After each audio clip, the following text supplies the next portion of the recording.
nong khana chot lagasu ising haijal lagasu humang jara jara taragasu ngasi makeup se sum ko oi 100% guarantee ni with proof asum haijal madate ko proof and view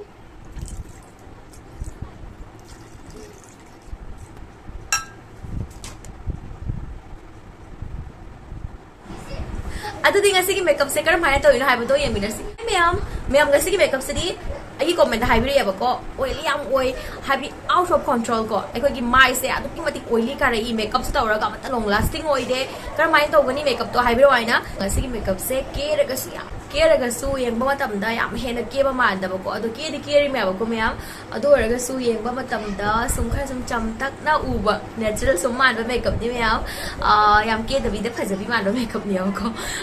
Mayam humang yam na sauraga su aikogi yam na excess oil karaga su ko ngasi gi makeup se mayam ko oi mayam yengo humang so go de khona le fan ba ya de se natural ni ko adu humang sauraga su khona makeup se kar maina ko holoi ha bu do ngasi videos lai jare kai gumba khangning ba taraga di video se bu skip taw da bi da loi faw yeng du skip tawraga di yadre ko noi makeup to kaisu fajaroi maram aduna video se loi bo yeng view kai gumba ko fajana yeng da taraga di miss to taraga di engona haira kanu ko mayam hai makeup ko eche adu da haina aduna video se loi faw bo yeng view ado product scenery se ko yam atang ba high end brand ni natte ko affordable oi product scenery raga ngasi gi makeup se taw doi ni adu di mayam ngasi gi makeup se haurasi mayam first step taw doi se ice cube amalo ko barap sno makeup to dring ida mayam samai tai bi pasna khoi gi makeup se hena mu long lasting oi hele ba ko aduga mayam khoi gi pores yamna tukhong law do ko adugi do se tera matung da khoi gi pores to ko khara tukhong do abdi piksanna uhali ba ko mayam maram aduna samai to base yamna kani makeup to dring mamang da natte ko khoina nung ti ai gi ko sigi se everyday skin care oina sina ba yai tum hogolaga yam tan ba khot pa ko khoi gi meat ka se pomli dawna ga leibo do adugi do si se tai view meat makha da aduga dark circle kari kak se so mana reduce ta holia ba ko khara sum handa li ai tare aduga meat pom ba ka do khara phali mayam sigi se sum try taw ne ngo no ai ba mayam skin type pura maga loi taw ba yai taw da bu mayam sensitive skin gi di mayam aina hojik direct barap to paira ga tai bu do ko mai tai da bida fi ama pai wi ba ko rumal khangde apa ba akhoi gi fi ma pai bi ro fi do na yom jhal laga ga to ba direct mai se ga thengan bi go ba barap to na ko akhoi oily skin humang yam sogan ba pores yang da iba sing gi yam kana bani se gi se soi da ma gi taw bu ko barap tai lo matung da ko akhoi fan na kang handa bida ai hoji ki ayo na di ko mayam ai hoji lai fam se sa thik na sai maram aduna ai fan tha da di pham ngam de ba ko maram aduna ai hoji fan on tawri but kai gum ba ina chatho to ka da ba ora ga di fan da kang handa bida ko akhoi gi naturally sum ko thambi wa ba ko matom ta sum kang jagi janu ba ko phi kai kak laura khot laga tek thok khotok na kang han bi ga nu matom ta sum kang jagi janu ba ko nga ha ka gap thambi wa ba ko hoji ki to hoji gi icing to matung da makeup ka de icing ga se gap thambi mayam khara gap thamba se makeup ta yam important ni mayam skin care to roi ba ga makeup to bi ga nu primer tai loi ba ga foundation thabi ga nu asing ma macha steps follow to ba sina ko khoi makeup se hen mu long lasting or hen ba aduga follow to da ba tar ga di khoi gi makeup se yang to ko tharak ba oxidize yam no oi tharak ba ase puno mak se ko for example oina mayam aikoina primer se tai re ko mayam primer se na mai thabak to phajana manung se ga mane absorb oi dringai ko aikoina foundation ma lawra ga texel le primer ga foundation ga ani to mix oina ni ko mayam mix oina ga di mana tawuri thabak to phajara tawbom khang da ba ko yet leina ba hai tare so example ni mayam adugi maram na su ko aikogi foundation oxidize oi ba se hena mu o hen ba foundation oxidize oi ba se natural ni but hena oi ba na ma lai ko mayam adugi maram na oi gani ko primer skin care makeup asigi se khara gap thambi ba at least minute amma mukti sum gap thambi ko skin care tawra matung da khara gap thambi gani primer tai lo raga su khara gap thambi gani ko asigi se mayam khanjin biu aikoina base makeup se phajana taw ba taraga di ko aikoi makeup puno mak sa lo ma phajaduni ba ko mayam main se ko aikoi base makeup se ni ko mayam maram aduna foundation hai ni ko yum sa ba matam da su mayam foundation do aikoi strong oraga di aikoi yum do strong oi mayam sigi su khanjan biu makeup to su same chap mane aikoi base makeup se phajaraga di aikoi jaha tharaka do ri ba pro mak se loina phajabani mayam khanjan biu ai hojik ko mai se kange सुमाइना आइसिंग तौबस मैम माइसे याम नुंगाइबनिको कइनो ओइना special ओइना कोइ उरिंग करि थुंगबसे को हजु gai uring thungidana ko adonai nungtigi ko sumai khara dum icing tawi hai tare minute ani ani ko toner ama lora tairasi ko aina hoji barap ice tai gramina ko toner se tai draga so skip toraga so yare but nasi makeup se di hen amu long lasting waterproof sweatproof loi oidini da toner se chairasi aina lori bus se gi BLCC gi rose water toner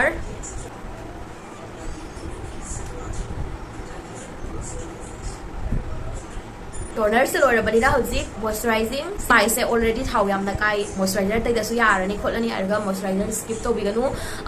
koi gi oily skin gi su moisturizer tongana se mai ne abako gel based moisturizer oil free moisturizer water based moisturizer ai gi wala di koi sigi moisturizer se lora ge ai mon da hoji lai ya pa gel moisturizer do Nivea gi se soft light moisturizing cream se asigi gi se ko me hana di ko ai ku ya sinara ko sigi ina sinari se chai ahum rob de sum khara mani ya sigi sai sinara pa chai ahum hele ko adu ko sinara ko ni sigi moisturizer se affordable da sigi se yang phaba moisturizer ni I love moisturizer ma'am ai moisturizer te wasi hum log pa me ba mana double sum ta ya ba ma'am skin care से स्वाइस दसम लोरे makeup की दमक दागी skin से पूरा ready होरे हौजिक से को घाटा का स्किन से रिलैक्स ओ हेंडियो हैबदी अखोगी चाहा तै की खुद बस नोमोगी थबक तो फजना तौ थाना बको मतang से खति तंग पिबी वबको मैम हाई होद्रे को मॉइस्चराइजर तै लोरे मतुंग द मैम सनस्क्रीन तै बको बिगनु हौजिक को आई गैप खरा थमे बको 5 मिनट बुक का गैप थमे मेकअप से होवे यारे प्राइमर म लोरेसी मैम फर्स्ट स्टेप प्राइमर की दमक को इन हजिक लौरी से Maybelline Fit Me की मैट प्लस पोरलेस प्राइमर नी SPF 20 सु यावे because the normal to oily skin सिगी से मैम मैट निको मैम सिगी से खंजिन भी होबा को एखोई ऑयली स्किन ददी एखोई प्राइमर से मैट फिनिश होबा प्राइमर सिना बिगनी अदुगा ड्राई स्किन वर्गना हाइड्रेटिंग प्राइमर अदुमुदु सिना बिगनी स्किन टाइप की मतुंगिना स्किन कंडीशन की मतुंगिना प्राइमर दो लौबिउ याम कंफ्यूज होरगना को सिलिकॉन बेस्ड प्राइमर अमा लौरगा सुमसिना बयाई केम काइदे सिकी इनसाइड के प्राइमर 3-in-1 प्राइमर से सिगी से सुमसिना बयाई सिगी से सिलिकॉन बेस्ड प्राइमर नि इनसाइड की अफोर्डेबल द पामागना सिगी प्राइमर से हौजगे लौरी से सिगी Maybelline की से नि Maybelline की से याम भवनी मैम अदुगा होंग्स दुम होंगबनी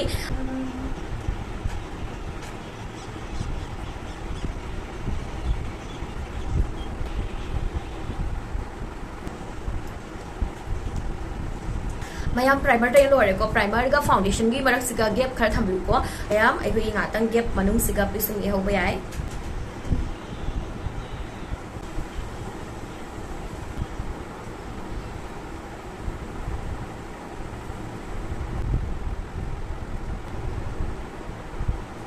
पिसुम से मैम ये लोरा मतुंग तो कोई फजन तो ना स्पूलिम लोरा फजन हाथोक चरे अदुगा कंसीलर मा लोरे कंसीलर मा लोरागा ब्रश मचा मा पायरगा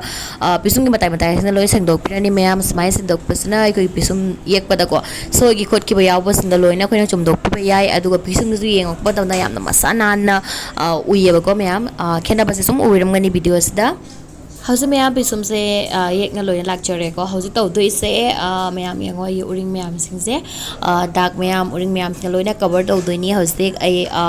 सिगिदमक मैम अखोइना टेक्निक अनि खसिनबा याय को अमना कंसील तौबा याय नत्रगा कलर करेक्टर तौबा याय को तो एगी ओरदि आई हौसे कंसील तौरनी याम हेवी ओइबा डार्क लैबा तारगदी कलर करेक्टर तौबिउ अदुगा सुम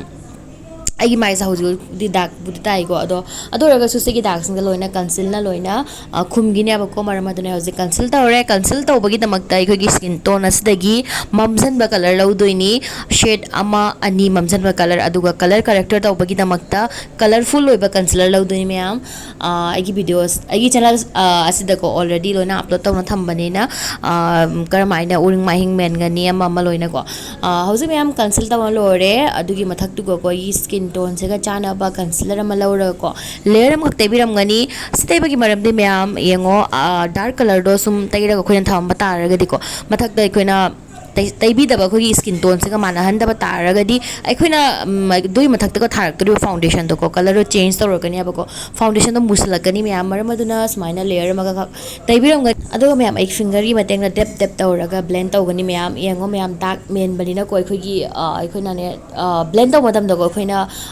ꯍꯥꯏꯕꯗꯤ ꯗ꯭ꯔꯦꯛ ꯇꯧꯕꯤꯕꯀꯣ ꯆꯤꯡꯉ ꯆꯤꯡꯉ ꯕ꯭ꯂꯦꯟ ꯇꯧꯕ ꯇꯥꯔꯒꯗꯤ ꯀꯣꯛꯊꯔꯛꯀꯅꯦꯕꯀꯣ ꯃꯌꯥꯝ ꯍꯧꯖꯤꯛ ꯇꯧꯗꯣꯏ ꯁ꯭ꯇꯦꯞꯁꯦ ꯃꯌꯥꯝ ꯌꯥꯝꯅ ꯏꯝꯄꯣꯔꯇꯦꯟ ꯑꯣꯏꯕ ꯁ꯭ꯇꯦꯞꯅꯤ ꯁꯦꯇꯤꯡ ꯁ꯭ꯄ꯭ꯔꯦ ꯑꯃ ꯂꯧꯔꯒ ꯐꯖꯅ ꯆꯥꯏꯕꯤꯔꯣ ꯃꯔꯝꯗꯤ ꯉꯁꯤꯒꯤ ꯃꯦꯀꯞꯁꯦ ꯃꯌꯥꯝ ꯂꯣꯡ ꯂꯥꯁꯇꯤꯡ ꯑꯩꯈꯣꯏꯒꯤ ꯍꯨꯃꯥꯡ ꯁꯧꯔꯒꯁꯨ ꯀꯩꯅꯣ ꯇꯧꯔꯒꯁꯨ ꯀꯣꯛꯇꯕꯤ ꯃꯦꯀꯞ ꯃꯔꯝ ꯑꯗꯨꯒꯤꯗꯃꯛ ꯑꯩꯈꯣꯏꯅ ꯁꯦꯇꯤꯡ ꯁ꯭ꯄ꯭ꯔꯦꯁꯦ ꯆꯥꯏꯒꯅꯤ ꯍꯧꯖꯤꯛ ꯑꯃꯨꯔꯛꯈꯛ ꯆꯥꯏꯔꯦꯀꯣ ꯑꯗꯨꯒꯤ ꯃꯇꯨꯡꯗ ꯐꯥꯎꯟꯗꯦꯁꯟ ꯊꯥꯔ ꯃꯇꯨꯡꯗ ꯑꯃꯨꯛ ꯆꯥꯏꯒꯅꯤ ꯑꯗꯨꯒ ꯀꯣꯝꯄꯦꯛ ꯊꯥꯔ ꯃꯇꯨꯡꯗ ꯑꯃꯨꯛꯀꯁꯨ ꯍꯟꯅ ꯁꯦꯇꯤꯡ ꯁ꯭ꯄ꯭ꯔꯦ ꯆꯥꯏꯕ ꯂꯣꯏꯕꯒ ꯃꯌꯥꯝ ꯑꯩꯈꯣꯏꯅ ꯐꯥꯎꯟꯗꯦꯁꯟ ꯊꯥꯒꯗꯕ ꯅꯠꯇꯦꯀꯣ ꯑꯗꯨꯒꯤꯗꯣ ꯗ꯭ꯔꯥꯏ ꯑꯣꯏꯕꯒꯤꯗꯃꯛꯇ ꯉꯥꯏꯍꯥꯛꯈꯛ ꯑꯩꯈꯣꯏꯅ ꯉꯥꯏꯒꯅꯤ ꯗ꯭ꯔꯥꯏ ꯑꯣꯏꯔꯦ ꯍꯥꯏꯕ ꯀꯥꯟꯗꯨꯒ ꯑꯩꯈꯣꯏꯅ ꯐꯥꯎꯟꯗꯦꯁꯟ ꯑꯃ ꯁꯨꯝ ꯖꯥ ꯇꯩꯒꯗꯕꯗꯣ ꯃꯌꯥꯝ ꯇꯩꯒꯅꯤ ꯐꯖꯅ ꯑꯩꯈꯣꯏꯅ ꯉꯥꯏꯍꯥꯛꯈꯛ ꯃꯇꯝ ꯄꯤꯕꯤꯒꯅꯤ ꯁꯦꯠ ꯑꯣꯏꯈꯤꯅꯕꯀꯣ ꯍꯧꯖꯤꯛ ꯑꯩꯅ ꯇꯁ ꯇꯧꯅ ꯌꯦꯡꯉꯦꯀꯣ ꯑꯩꯈꯣꯏꯅ ꯀꯟꯁꯤꯜ ꯇꯧꯈꯤꯕ ꯀꯂꯔꯗꯣ ꯇ꯭ꯔꯥꯟꯁꯐꯔ ꯑꯣꯏꯕ꯭ꯔꯥ ꯑꯣꯏꯗꯕ꯭ꯔꯥ ꯍꯥꯏꯅ ꯑꯗꯣ ꯌꯦꯡꯉꯣ ꯃꯌꯥꯝ ꯑꯃꯠꯇ ꯍꯧꯖꯤꯛ ꯇ꯭ꯔꯥꯟꯁꯐꯔ ꯑꯣꯏꯗꯦ ꯃꯔꯝꯗꯤꯀꯣ ꯐꯖꯅ ꯇꯧꯅ ꯁꯦꯠ ꯑꯣꯏꯈ꯭ꯔꯦ ꯁꯦꯇꯤꯡ ꯁ꯭ꯄ꯭ꯔꯦꯅ ꯆꯥꯏꯈꯤꯕꯅꯤꯅ ꯍꯧꯖꯤꯛ ꯑꯩ ꯐꯥꯎꯟꯗꯦꯁꯟ ꯑꯃ ꯂꯧꯔꯅꯤ ꯑꯩꯅ ꯂꯧꯔꯤꯕ ꯐꯥꯎꯟꯗꯦꯁꯟꯁꯦ ꯃꯦꯕꯂꯤꯟ ꯐꯤꯠꯃꯤꯒꯤ ꯐꯥꯎꯟꯗꯦꯁꯟꯅꯤ ꯐꯥꯎꯟꯗꯦꯁꯟꯗꯣ ꯃꯌꯥꯝ ꯐꯤꯡꯒꯔꯒꯤ ꯃꯇꯦꯡꯅ ꯂꯣꯏꯅ ꯐꯖꯅ ꯗꯣꯠ ꯇꯧꯅ ꯁꯟꯗꯣꯛꯄꯤꯅꯤꯀꯣ ꯑꯗꯨꯒꯤ ꯃꯇꯨꯡꯗ ꯕ꯭ꯂꯦꯟ ꯇꯧꯒꯅꯤ ꯑꯩꯅ ꯂꯧꯔꯤꯕ ꯕ꯭ꯌꯨꯇꯤ ꯕ꯭ꯂꯦꯟꯗꯔꯁꯦ ꯃꯌꯥꯝ ꯑꯆꯣꯠꯄ ꯕ꯭ꯌꯨꯇꯤ ꯕ꯭ꯂꯦꯟꯗꯔ ꯑꯆꯣꯠꯄ ꯍꯥꯏꯕꯗꯤ ꯏꯁꯤꯡꯗ ꯇꯤꯡꯊꯣꯛꯑꯅꯤ ꯑꯗꯨꯒ ꯐꯖꯅ ꯁꯨꯝꯗꯣꯛꯑꯅꯤꯀꯣ ꯑꯗꯨꯒ ꯏꯁꯤꯡ ꯇꯥꯔꯛꯇ꯭ꯔꯦ ꯍꯥꯏꯕ ꯃꯇꯝꯗꯨꯒ ꯑꯩꯈꯣꯏꯅ ꯌꯨꯁ ꯇꯧꯗꯣꯏꯅꯤ ꯕ꯭ꯌꯨꯇꯤ ꯕ꯭ꯂꯦꯟꯗꯔꯁꯦ ꯑꯗꯣ ꯅꯤꯡꯁꯤꯡꯕꯤꯌꯨ ꯕ꯭ꯌꯨꯇꯤ ꯕ꯭ꯂꯦꯟꯗꯔꯅ ꯕ꯭ꯂꯦꯟ ꯇꯧꯒꯅꯤꯀꯣ ꯕ꯭ꯔꯁꯇ ꯕ꯭ꯂꯦꯟ ꯇꯧꯔꯣꯏ ꯉꯁꯤꯒꯤ ꯃꯦꯀꯞ ꯑꯁꯤꯗ ꯕ꯭ꯌꯨꯇꯤ ꯕ꯭ꯂꯦꯟꯗꯔꯅ ꯕ꯭ꯂꯦꯟ ꯇꯧꯕꯁꯤꯅ ꯍꯦꯟꯅ ꯑꯃꯨꯛ ꯂꯣꯡ ꯂꯥꯁꯇꯤꯡ ꯑꯣꯏꯒꯅꯤ ꯀꯟꯁꯤꯂꯔ ꯑꯃ ꯂꯧꯔꯦ ꯍꯥꯏꯂꯥꯏꯠ ꯇꯧꯕꯤꯅꯕꯒꯤꯗꯃꯛꯇ ꯃꯤꯠ ꯃꯈꯥ ꯑꯗꯩ ꯁꯨꯝ ꯈꯔ ꯁꯨꯝ ꯃꯨꯔꯤ ꯃꯨꯔꯤ ꯇꯧꯅ ꯂꯩꯕ ꯗꯥꯛꯁꯤꯡ ꯑꯃ ꯈꯔ ꯄꯤꯒꯃꯦꯟꯇꯦꯁꯟ ꯑꯦꯔꯤꯌꯥꯁꯤꯡꯗꯣꯀꯣ ꯑꯗꯨꯒ ꯇꯩꯔꯦ ꯍꯥꯏꯂꯥꯏꯠ ꯇꯧꯅꯤꯡꯕ ꯑꯦꯔꯤꯌꯥꯁꯤꯡꯗ ꯁꯨꯝ ꯇꯩꯕ ꯌꯥꯏ ꯑꯗꯨꯒ ꯐꯖꯅ ꯑꯩꯅ ꯕ꯭ꯌꯨꯇꯤ ꯕ꯭ꯂꯦꯟꯗꯔꯅ ꯑꯩꯈꯣꯏ ꯕ꯭ꯂꯦꯟ ꯇꯧꯊꯣꯛꯆꯔꯦ ꯑꯗꯨꯒꯤ ꯃꯇꯨꯡꯗ ꯍꯧꯖꯤꯛ ꯇꯧꯗꯣꯏꯁꯦ ꯁꯤꯁꯨ ꯌꯥꯝꯅ ꯏꯝꯄꯣꯔꯇꯦꯟ ꯁ꯭ꯇꯦꯞꯅꯦꯕꯀꯣ ꯑꯩꯈꯣꯏꯅ ꯂꯨꯁ ꯄꯥꯎꯗꯔ ꯀꯣ ꯂꯨꯁ ꯄꯥꯎꯗꯔ ꯑꯃ ꯂꯧꯅꯤ ꯂꯨꯁ ꯄꯥꯎꯗꯔ ꯑꯣꯏꯒꯦꯔꯥ ꯅꯠꯇ꯭ꯔꯒ ꯀꯣꯝꯄꯦꯛ ꯑꯣꯏꯒꯦꯔꯥ ꯇ꯭ꯔꯥꯟꯁꯂꯨꯁꯦꯟ ꯄꯥꯎꯗꯔ ꯑꯣꯏꯒꯦꯔꯥ ꯖꯍꯥ ꯑꯃ ꯑꯔꯩꯕ ꯑꯃꯀꯣ ꯑꯗꯨꯗ ꯂꯧꯔꯒ ꯐꯖꯅ ꯁꯦꯠ ꯇꯧꯕꯤꯔꯣ ꯃꯔꯨ ꯑꯣꯏꯅ ꯃꯦꯏꯟ ꯑꯣꯏꯅꯀꯣ ꯑꯟꯗꯔ ꯑꯥꯏ ꯑꯦꯔꯤꯌꯥ ꯑꯗꯨꯒ ꯑꯩꯈꯣꯏꯒꯤ ꯆꯤꯟꯕꯥꯟ ꯃꯄꯥꯟꯒꯤ ꯁ꯭ꯃꯥꯏꯜ ꯂꯥꯏꯟꯁꯦ ꯃꯔꯤ ꯆꯤꯡꯉꯛꯄꯅꯦꯕꯀꯣ ꯌꯥꯡꯅ ꯇꯧꯅ ꯃꯔꯝ ꯑꯗꯨꯅ ꯑꯗꯨꯗ ꯐꯖꯅ ꯇꯧꯅ ꯇꯩꯕꯤꯔꯝꯒꯅꯤ ꯑꯗꯨꯒ ꯉꯥꯏꯍꯥꯛꯈꯛ ꯑꯩꯈꯣꯏꯅ ꯇꯩꯔꯒ ꯊꯝꯃꯝꯒꯅꯤ ꯄꯦꯛ ꯇꯧꯅ ꯊꯝꯃꯝꯒꯅꯤ ꯃꯌꯥꯝ ꯁꯤꯒꯤꯁꯦ ꯄꯦꯛ ꯇꯧꯕ ꯀꯧꯋꯦꯕꯀꯣ ꯑꯩꯈꯣꯏꯅ ꯂꯨꯁ ꯄꯥꯎꯗꯔꯅ ꯉꯥꯏꯍꯥꯛꯈꯛ ꯊꯝꯕꯤꯔꯝꯕꯁꯦ ꯑꯁꯤꯒꯤꯁꯦ ꯃꯌꯥꯝ ꯑꯣꯏꯂꯤ ꯁ꯭ꯀꯤꯟꯗ ꯑꯗꯨꯛꯀꯤ ꯃꯇꯤꯛ ꯀꯥꯟꯅꯩꯌꯦꯕꯀꯣ ꯁꯨꯃꯥꯏꯅ ꯄꯦꯛ ꯇꯧꯅ ꯊꯝꯕꯁꯤꯅꯀꯣ ꯑꯩꯈꯣꯏꯒꯤ ꯌꯥꯡꯅ ꯇꯧꯅ ꯑꯣꯏꯜ ꯔꯤꯂꯤꯁ ꯑꯣꯏꯔꯛꯇꯦ ꯍꯨꯃꯥꯡ ꯀꯩꯀꯩꯁꯨ ꯌꯥꯡꯅ ꯇꯧꯅ ꯁꯧꯔꯛꯇꯦ ꯃꯌꯥꯝ ꯃꯔꯝ ꯑꯗꯨꯅ ꯁꯤꯒꯤꯁꯦ ꯇ꯭ꯔꯥꯏ ꯇꯧꯅ ꯌꯦꯡꯉꯣ ꯗ꯭ꯔꯥꯏ ꯁ꯭ꯀꯤꯟꯗꯗꯤ ꯁ꯭ꯀꯤꯟ ꯈꯔ ꯗ꯭ꯔꯥꯏ ꯑꯣꯏꯍꯜꯂꯤ ꯕꯠ ꯑꯣꯏꯂꯤ ꯁ꯭ꯀꯤꯟꯗꯗꯤ ꯁꯤꯒꯤꯁꯦ ꯌꯥꯝꯅ ꯀꯥꯟꯅꯩ ꯃꯌꯥꯝ ꯀ꯭रीम लिक्विड प्रोडक्ट्सिंगसेको अखोइना पाउडर सिनाद्रिंग ममागा लोइ सिनाहौगनी पाउडरना सेट तौर मतुंगदा सिनाबा यादेको मैम हौजिकैना सेट तौगिसा ओनली अंडर आई एरियागा अखोइगी चिनबान मपानगी एरिया सिंगदो स्माइल लाइन करि खक्तो अदुइदुदनी याबा मरम मदुना हौजिकैना ब्लश से सिनाबा याय कईगुंबा लोइना सेट तौर मतुंगदा सिनाबा तारदि मैम पुरा पैची ओइरगा मेकअप तो येंगबा यारोइ फजरोइ मरम अदुना लिक्विड क्रीम ब्लश सिंग जहा सिनागदबा सिंगदो पाउडरना सेट तौद्रु ममांगदा सिनाबियो हौजिक क्रीम ब्लश तैगी बदोय मथक्तुगको असिकी पाउडर ब्लश सिना सेट तौगनी असमाइन सेट तौबिबसना अखोइगी ब्लश तो हेन अमु लॉन्ग लास्टिंग ओहनगनी अद कलर दो यामना हाबदी पॉप अप ओइना उगनी मैम हौजिक माइसे लोइना थुंगनको सेट तौबगीदमक्ता कॉम्पैक्ट अमा लौरे कॉम्पैक्ट अमा लौरगा फजना अमुका सेट तौरनी सेट तौबसे मैम स्किप तौबिगनु ओलांग थादा अदुगा ऑयली ओइबा याम ऑयली ओइबा स्किन गिदिको याम नसिगिसे मरु ओइको अदुगा कॉम्पैक्ट ना सेट तौबिउ ऑयली स्किन ददी एक्सेस ऑयल काबा स्किन ददी कॉम्पैक्ट ना सेट तौबसना हेना मु लॉन्ग लास्टिंग ओहनगनी मैम ब्रश अमा लौरनी अदुगा इ माइसे थुंगनबा लोइना सेट तौजरे ब्लश थागिबा एरिया दा थादोमगा तै लोइनाको अदुगी मतुंगदा मैम सेटिंग स्प्रे अमा लौरगा चाइबा काउबिगनु अइसु चाइजगी बट दुगी चीतो यावरमद्रेबको मैम दोना अमरमदुना अदो सेटिंग स्प्रे अमा लौरा चाइबिउ हेना मु लॉन्ग लास्टिंग ओहना बा सिगिसे यामना इंपोर्टेंट स्टेप नि मैम ꯍꯧꯖꯤꯛ ꯇꯧꯗꯣꯏꯁꯦ ꯕ꯭ꯔꯣꯟꯖꯔ ꯑꯃ ꯂꯧꯔꯦꯀꯣ ꯑꯗꯨꯒ ꯃꯌꯥꯝ ꯕ꯭ꯔꯣꯟꯖꯔꯁꯦ ꯑꯩꯈꯣꯏꯅ ꯀꯔꯝ ꯀꯥꯟꯗ ꯁꯤꯖꯤꯟꯅꯅꯤ ꯍꯥꯏꯕꯗꯀꯣ ꯑꯩꯈꯣꯏꯅ ꯗꯦ ꯇꯥꯏꯝꯗ ꯇꯧꯕ ꯃꯦꯀꯞ ꯃꯇꯝꯗꯀꯣ ꯑꯩꯒꯤ ꯄꯔꯁꯅꯦꯜ ꯑꯣꯏꯅꯀꯣ ꯑꯩꯁꯦ ꯗꯦ ꯇꯥꯏꯝꯗ ꯇꯧꯕ ꯃꯦꯀꯞ ꯑꯣꯏꯔꯒꯗꯤ ꯑꯩ ꯕ꯭ꯔꯣꯟꯖꯔꯁꯦ ꯁꯤꯖꯤꯟꯅꯩ ꯑꯗꯨꯒ ꯅꯨꯡꯗꯥꯡꯀꯣ ꯅꯥꯏꯠ ꯇꯥꯏꯝꯗ ꯇꯧꯕ ꯃꯦꯀꯞ ꯑꯣꯏꯔꯒꯅ ꯀꯣꯟꯇꯣꯔ ꯁꯤꯖꯤꯟꯅꯩ ꯕ꯭ꯔꯣꯟꯖꯔ ꯀꯣꯟꯇꯣꯔꯒꯁꯦ ꯃꯌꯥꯝ ꯀꯟꯐ꯭ꯌꯨꯁ ꯑꯣꯏꯕꯤꯒꯅꯣꯕꯀꯣ ꯍꯥꯏꯕꯗꯤ ꯑꯃꯠꯇꯅꯤ ꯈꯖꯤꯛꯇꯪ ꯈꯦꯠꯅꯩ ꯍꯥꯏꯇꯥꯔꯦ ꯑꯩꯈꯣꯏꯒꯤ ꯕ꯭ꯔꯣꯟꯖꯔꯒꯤ ꯀꯂꯔꯁꯤꯅ ꯈꯖꯤꯛꯇꯪ ꯂꯥꯏꯠ ꯑꯣꯏꯊꯣꯛꯄꯀꯣ ꯑꯗꯨꯒ ꯀꯣꯟꯇꯣꯔꯒꯤ ꯁꯤꯖꯤꯟꯅꯔꯤꯕ ꯀꯂꯔꯁꯤꯅ ꯈꯖꯤꯛꯇꯪ ꯗꯥꯔꯛ ꯑꯣꯏꯁꯟꯕ ꯃꯔꯝ ꯑꯗꯨꯅ ꯗꯦ ꯇꯥꯏꯝꯗ ꯑꯩꯈꯣꯏꯅ ꯀꯣꯟꯇ꯭ꯔꯣꯜ ꯇꯧꯔꯛꯄ ꯃꯇꯝꯗ ꯈꯖꯤꯛꯇꯪ ꯍꯦꯕꯤ ꯃꯥꯜꯂꯤꯗꯅꯀꯣ ꯑꯥꯔꯇꯤꯐꯤꯁꯦꯜ ꯃꯥꯜꯂꯤ ꯕ꯭ꯔꯣꯟꯖꯔ ꯇꯩꯕꯁꯤꯅ ꯑꯩꯈꯣꯏꯒꯤ ꯅꯨꯡꯁꯥꯅ ꯐꯨꯔꯛꯄ ꯃꯇꯝꯗ ꯑꯩꯈꯣꯏꯒꯤ ꯃꯥꯏꯗꯀꯣ ꯁꯟ ꯀꯤꯁ ꯑꯦꯐꯦꯛꯀ ꯍꯥꯏꯗ꯭ꯔꯅꯦ ꯑꯗꯨꯒꯤꯗꯣ ꯇꯥꯍꯜꯂꯤꯕ ꯐꯖꯩꯌꯦꯕꯀꯣ ꯃꯔꯝ ꯑꯗꯨꯅ ꯑꯩꯒꯤ ꯄꯔꯁꯣꯅꯦꯜ ꯑꯩꯒꯤ ꯆꯣꯏꯁ ꯍꯥꯏꯔꯒꯗꯤ ꯕ꯭ꯔꯣꯟꯖꯔꯁꯤꯅ ꯗꯦ ꯇꯥꯏꯝꯗ ꯇꯧꯏ ꯑꯗꯨꯒ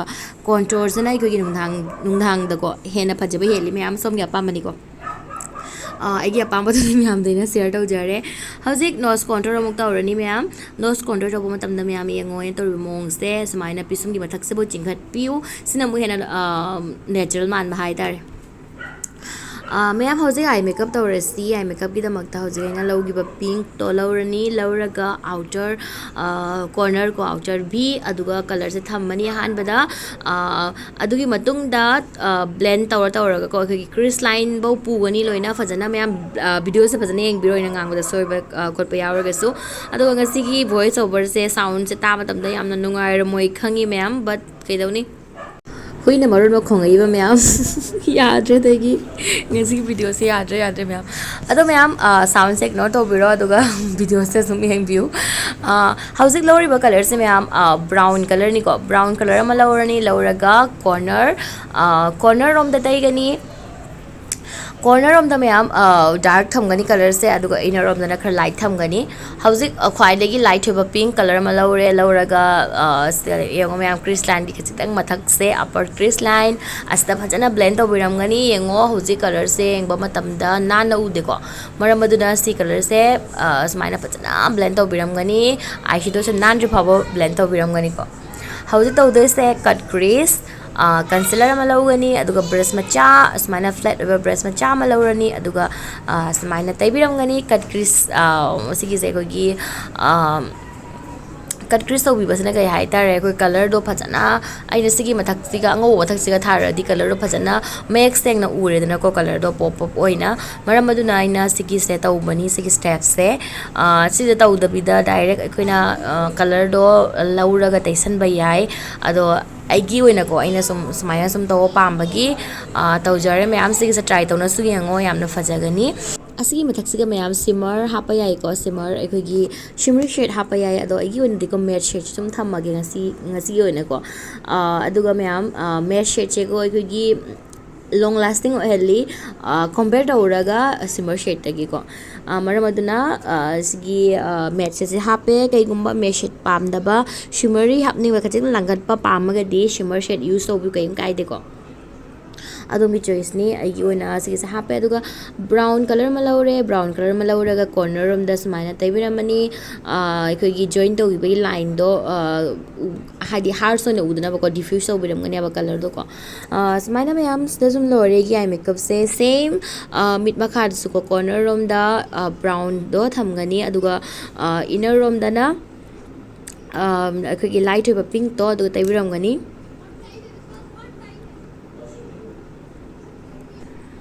ꯑꯗꯨꯒ ꯃꯌꯥꯝ ꯀꯂꯔꯗꯣ ꯄꯨꯟꯅ ꯑꯃꯨꯛꯀ ꯐꯖꯅ ꯇꯧꯅ ꯕ꯭ꯂꯦꯟ ꯇꯧꯕꯤꯔꯝꯒꯅꯤ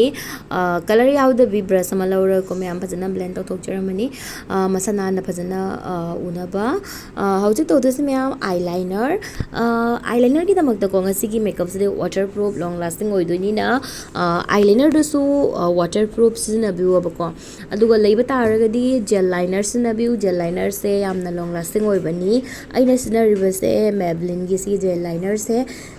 ꯀꯣꯛꯇꯦ ꯁꯤꯒꯤꯁꯤꯗꯤ ꯃꯌꯥꯝ ꯑꯩꯈꯣꯏꯅ ꯃꯦꯀꯞ ꯔꯤꯃꯨꯚꯔ ꯅꯠꯇ꯭ꯔꯒ ꯑꯣꯏꯜꯅ ꯅꯠꯇ꯭ꯔꯒꯗꯤ ꯁꯤꯒꯤꯁꯦ ꯀꯣꯛꯇꯦ ꯌꯥꯝ ꯂꯣꯡ ꯂꯥꯁꯇꯤꯡ ꯑꯣꯏꯌꯦꯕꯀꯣ ꯍꯧꯖꯤꯛ ꯂꯧꯔꯤꯁꯦ ꯃꯌꯥꯝ ꯁꯤꯒꯤ ꯁꯦꯠꯁꯦ ꯔꯣꯁ ꯒꯣꯜ ꯀꯂꯔꯒꯤ ꯍꯥꯏꯂꯥꯏꯇꯔ ꯁꯤꯁꯦ ꯂꯧꯔꯅꯤ ꯏꯅꯔ ꯀꯣꯔꯅꯔ ꯑꯗꯒꯤ ꯁꯨꯃꯥꯏꯅ ꯃꯤꯠ ꯃꯈꯥꯗꯀꯣ ꯇꯩꯕꯤꯔꯝꯃꯅꯤ ꯁꯤꯃꯔꯁꯦ ꯈꯔ ꯍꯥꯞꯄꯤꯔꯝꯃꯅꯤ yam natural oiba pa ama laure ko lauraga hapjare same highlighter do laurani highlighter lauraga sumaina naton da khaji hapiramani sumai happy basina naton se hingma tamda khara sum tumna uhon bai tare aduga mai atop area sing cheekbones forehead cupid bow jaha go aikoina sum highlight tawning ba jaga area sing do zum dugo dum hapiramani high point sing aduda Housing me makeup sa loraktore lipstick lip liner ko ahan da lip ki boundary se fazana ek thok journey lip liner amalawara ko aina scenario se sigize brown color gi lip liner ni sis lawra fazana boundary se ek thok jare adugi matung da ina lawriba lipstick se sigize peachy nude color gi lipstick ni mayam or mane gi video yeng bo ragani sigize ko ai nga sigi eye makeup siga chana gani abako maram pink thambani na khara nude taira su ko gi peachy nude aduguma taibiu aduga aikogi color se warm room da tawbo raga na eye makeup kai kak se brown nude kari kak aduguma color do phajagani lipstick gi oina di adugi matung da mayam sumai sum tairaga su yare go mayam sinna tabi dekho na lip gloss khajitang hapa pamaga su ko lip gloss happy bayai kaim kaide aroi bade ko ina loose powder ma laure aduga contour do gi bagi hek makha do aduda phajana sak do piramani contour re hena mu phajan taw na na una ba ko lip gloss ma laure ga hapchare aduga mayam ngasi gi makeup se choice da sum loi sanjare mayam ei khangi ko ngasi gi video se sound je ta ma tam da khar su nungai ramoi mayam nungai ramoi do res mayam ngak pi gani mayam aina ko video se hapning bagi hai tare me miss earning da bagi am naina sigi se hapcharak pani nahan kai di video se namna lorabani ko ado raga so ina sangdana ko editing taw pasangam da ko ado aroi bada mukas so hana setting spray sigi se kawbi ganu yamna maru oi meam ngasi gi makeup da thaja view kom tang try taw ne ngo sigi se humang phana saura so ma taw so ko koi meam asigi se ina hygiene banate kom tang try taw ne ngo ai isana ko sigi se ina personal agi aina sum tawjaba sigi makeup ni mayam aduga aina hojik leire phone se mayam khane ngo 47 48 saba phone ne bako hojik ki hoina aduga su sigi makeup se stay tawi ado mayam sum idea taw na ngo aroi bada mascara ma lawa chaire aduga makeup se sum lore mayam aduga mayam khangjin biu humang sauraga suko khoina humang au taithok matamda khoina girig ta khaibi gano bako dep tawna ko lawthok piyo ba haidi pop up tharaga sum lawthok piyo hai tare rumal ama lawraga jahati su khangde ama khangde ko namain tawraga takhat pi ganu takhatladi yengo mayam makeup se akoi magic tinate ko sigi se aduna takhat khotna tawwa taraga di obviously koklak to ni ba ko aduga ko karigumba sigi makeup se tawraga chatpa taraga di kokpra kok tabra kamain tawraga habado soidana feedback pibira mo yam harau jagani So mayam nga sige video sa pambi ba taraga di please video si mo like ma tawra chat piu aduga channel asda na ba chang bira ko raga na makeup video yang mata interested oraga di channel asda kana ba content mayam ai upload tawzi abako mara maduna pambi ba taraga di sige video se pambi ba taraga di makeup look se pambi ba taraga di video si mo so ina ki like taw bira mo aduga share to view kari gumba kana ni atopa da su kana ni ana khan ba taraga di akoi da hai roi se abako mi nupi pram ko loi hen se ama makeup hai bai se nupi akoi gi hak ni ko mara maduna video se share to view like mo to bira mo aduga sige di mayam video se matang sida samloi sanjarage ngasi di bye mathang amuko kana ba video ma pudu lak cherage